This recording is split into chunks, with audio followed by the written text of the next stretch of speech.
Pour cette deuxième journée des playoffs, le Canon sportif de Yaoundé avait à cœur de sortir la tête de l'eau après sa défaite 2-1 au premier match devant Bamboutos de Bouddha.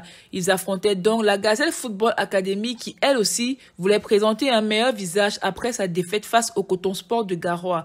Dès le coup d'envoi, les Mekok Mengonda vont se montrer plus entreprenants en assiégeant la défense de la Gazelle. Ils vont multiplier les occasions, mais la défense de la Gazelle répondra présente dans cette première partie.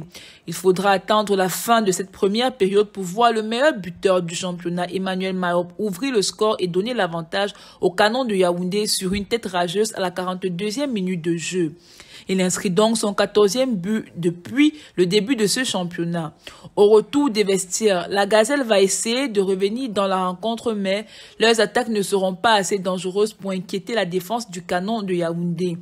Comme en première période, les Mekok Mengonda vont attendre la fin de la rencontre pour anéantir tous les espoirs des académiciens en inscrivant le second but grâce à Paul-Henri Tiqueux qui va clore le débat en marquant une nouvelle fois après son but face à Bamboutos à la fin de la première journée.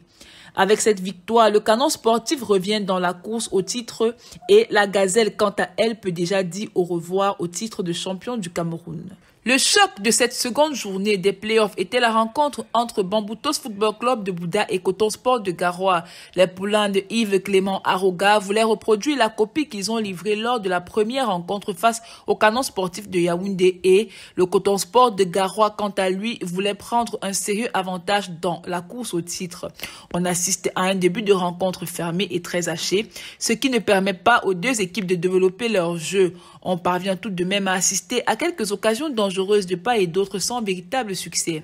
À l'heure de jeu, suite à une contre-attaque bien amenée par Patient Wassou qui va trouver son coéquipier Abdourahmane Daman au second poteau sous le regard un peu trop attentiste des défenseurs des Mangwa Boys, ces derniers n'auront plus qu'à pousser le ballon au fond des filets. Le score restera inchangé jusqu'à la fin de la rencontre.